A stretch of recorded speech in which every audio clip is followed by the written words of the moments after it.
하나님께서 우리에게 주시는 귀한 말씀 중에 하나님께서 우리가 어떻게 하나님 앞에 설 수 있는지, 또 어떻게 서야 하는지, 우리가 어떤 마음을 가지고 살아야 되는지 하는 것을 짧은 말씀인데도 우리에게 아주 깊이 교훈하고 계시는구나 하는 것을 느낍니다. 에스라를 그냥 간추려 생각해 보면 야말로 바벨론 땅에, 그 땅이 페르시아가 되어지는 와중에 이 백성들은 그곳에서 종살이를 하며 살아갈 수밖에 없는 그런 인생이었습니다. 그런데 하나님께서 다시 출애굽을 시키는 것처럼 이제는 출바벨론, 출바사, 그렇죠? 그 왕들의 백성으로 살아가는 그 백성을 하나님께서 다시 이 하나님의 종들을 통해서 불러내시는 것입니다.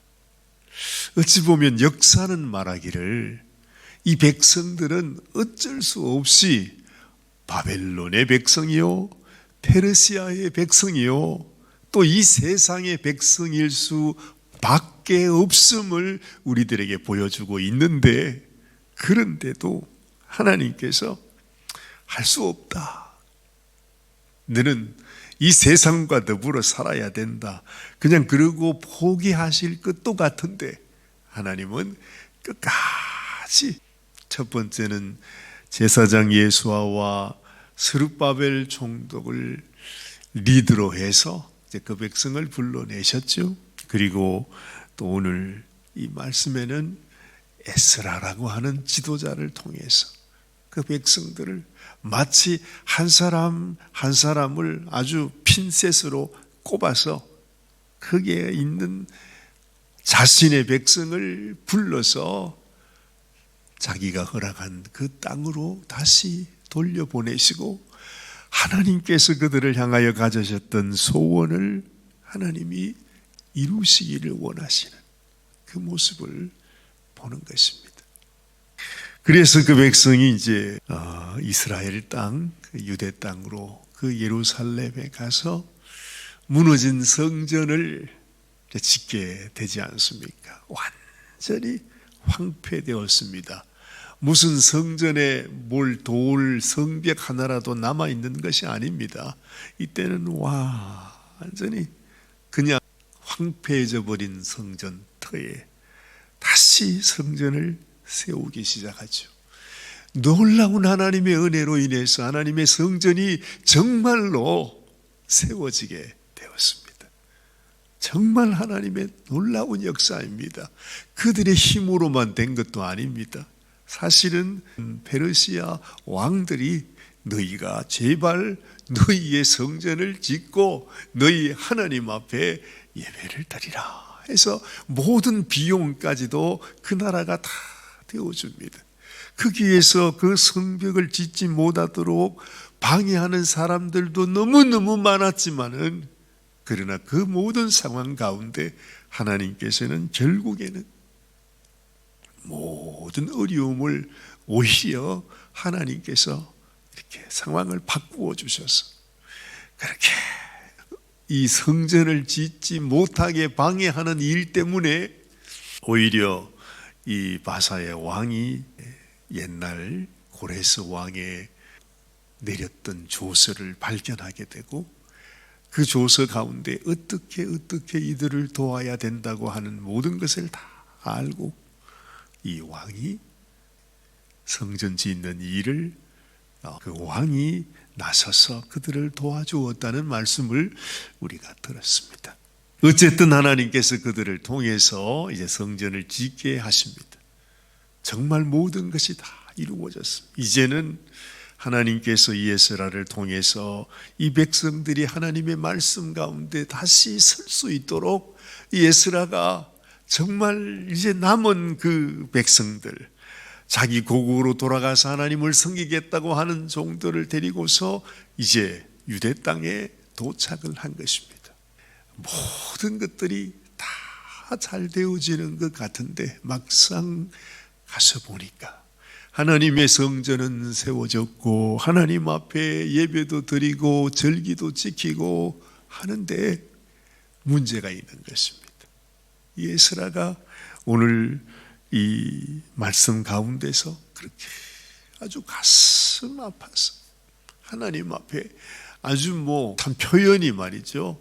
겉옷과 속옷을 다 찢었다고 하니까 얼마나 충격을 받았는지, 하여튼 그 백성 앞에서 하나님 앞에서 어떻게 우리가 이럴 수가 있는가, 그게 무슨 일인가 싶어서 우리가 봤더니 이것은 그 옛날에 그 백성들에게만 있는 일이 아니고 지금 우리의 삶 속에서 우리가 너무너무 아주 절실하게 느끼는 그런, 참 우리가 감당하기에는 너무나 힘든 그런 일들이 있었다는 거죠.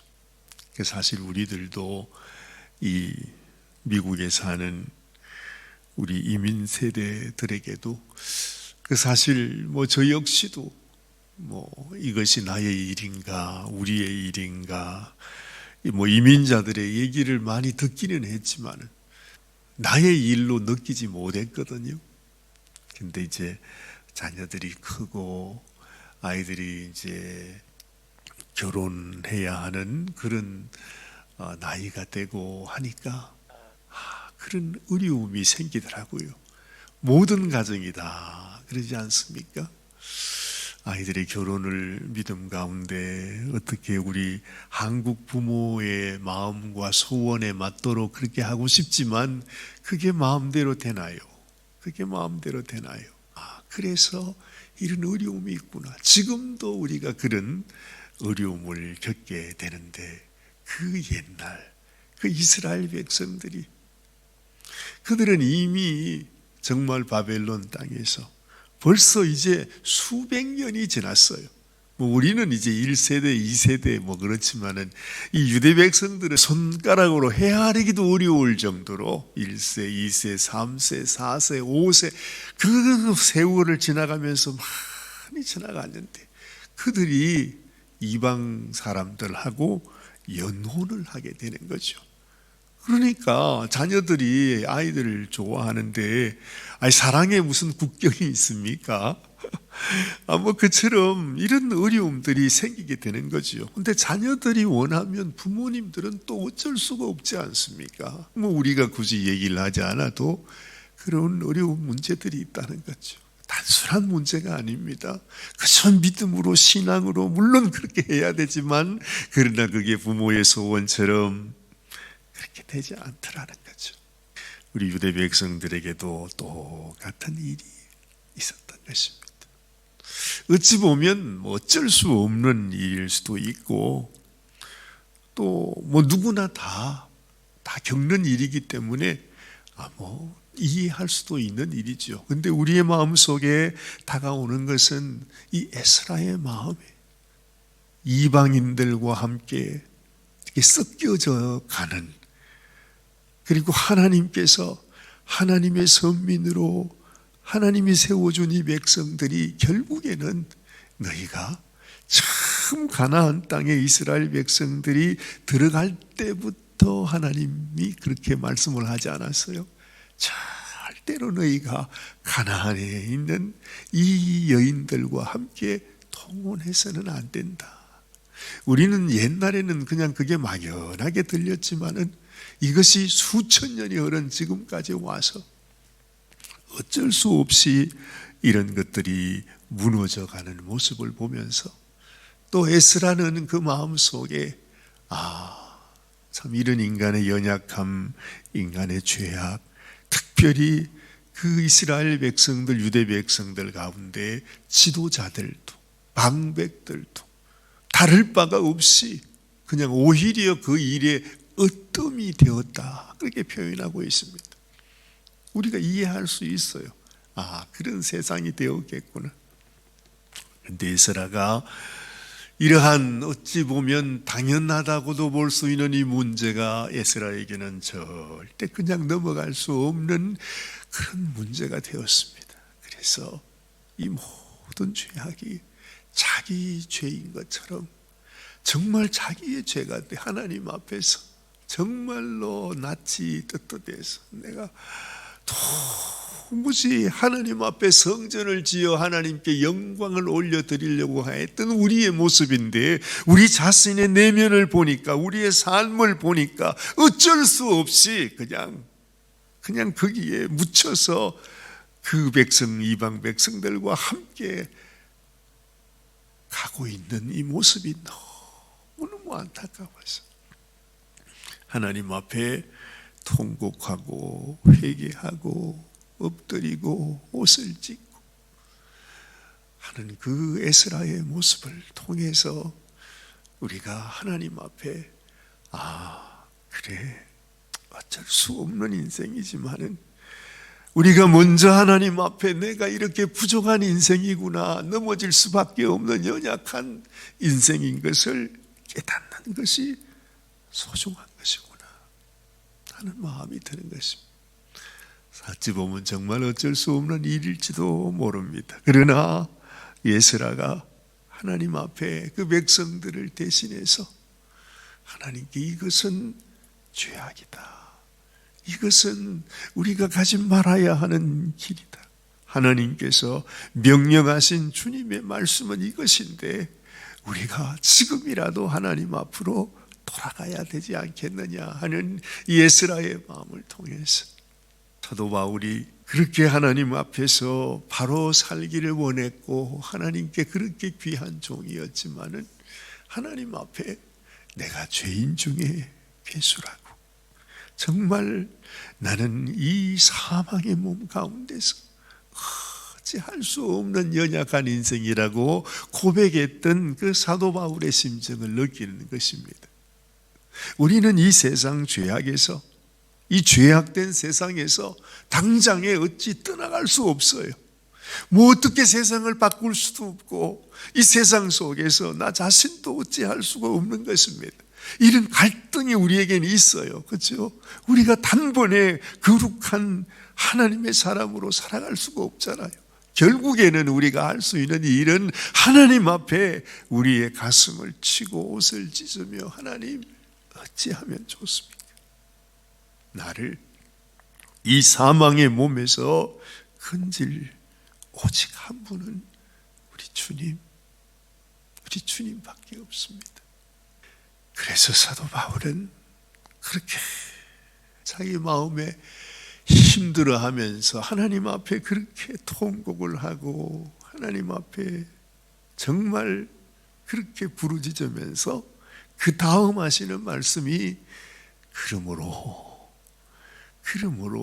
이제 그리스도 예수 안에 있는 자에게는 결코 정죄함이 없다니, 그 고백을 하지 않습니까?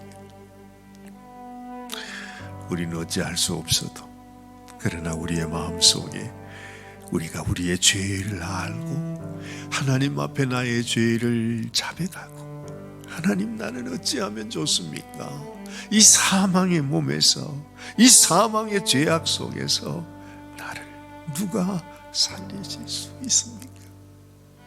이런 마음을 가지고 하나님께 나가면 나는 할 수 없어도, 우리는 할 수 없어도 하나님께서 예비하신 놀라운 은혜, 내가 할 수 없는 이 일을 우리 주님께서 다 담당하시고 우리를 이 죄악과 이 저주와 어찌할 수 없는 이 진노의 수렁 가운데서 하나님께서 우리를 건져주신 것이죠.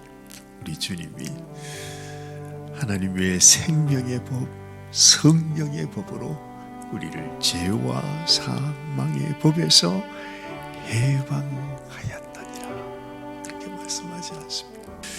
아마 에스라가 하나님 앞에 이렇게 회개하지만 또 그렇게 해서 하나님께 바로 서기를 원했지만은 여전히 연약함은 그들 가운데 남아 있었습니다. 우리에게는 한계가 있죠. 그런데 우리가 하나님 앞에 우리의 죄를 자백하면 내가 하나님께 돌아가고자 하는 그 마음, 간절한 소원을 가지면 그 나머지 일들은 우리 주님께서 우리의 구원이 되어 주시는구나 하는 것을 다시 생각하게 되는 것입니다. 물론 우리의 결단이 필요할 것입니다. 그리고 내가 할 수 있는 만큼 내 마음속에 하나님, 내가 주께로 돌아가기를 원합니다. 내가 하나님 말씀을 따라 순종하기를 원합니다 하는 그런 간절한 소원이, 또 결단이, 그런 변화된 삶이 우리에게 필요하겠지만, 그러나 이 땅에서는 우리가 완전할 수가 없지 않아요. 우리를 구원하시는 분은 오직 우리 주님 하나님의 은혜라고 하는 사실 다시 한번 기억하면서 그 은혜 앞에 예스라의 심정으로 다시 무릎 꿇고 엎드려 주님 앞에 주여 나를 받아주옵소서, 불쌍히 여겨주옵소서. 우리가 하나님 앞에 은혜를 입을 수가 없는 악한 죄인이 되었습니다 하는 마음, 그 마음을 우리 주님이 귀히 여길 것이라 하나님께서 우리를 건져주시고 긍휼히 여겨주실 것을 믿는 것입니다. 기도하십시다. 하나님 아버지, 오늘 아침에도 에스라의 이 탄식하는 모습, 회개하는 모습, 어찌하면 좋을지, 어떻게 하면 되는 것인지 하나님 앞에 엎드려 부르짖는 그 모습이 하나님 참으로 우리의 모습이 되어야 하는 것을 또한 깨닫습니다. 하나님, 우리는 연약합니다. 정말 어찌할 수가 없습니다. 아버지, 어느새 우리의 삶 속에 이 세상을 살아가는 우리의 발은 더러운 발이 되고 말았습니다. 어찌할 수도 없습니다.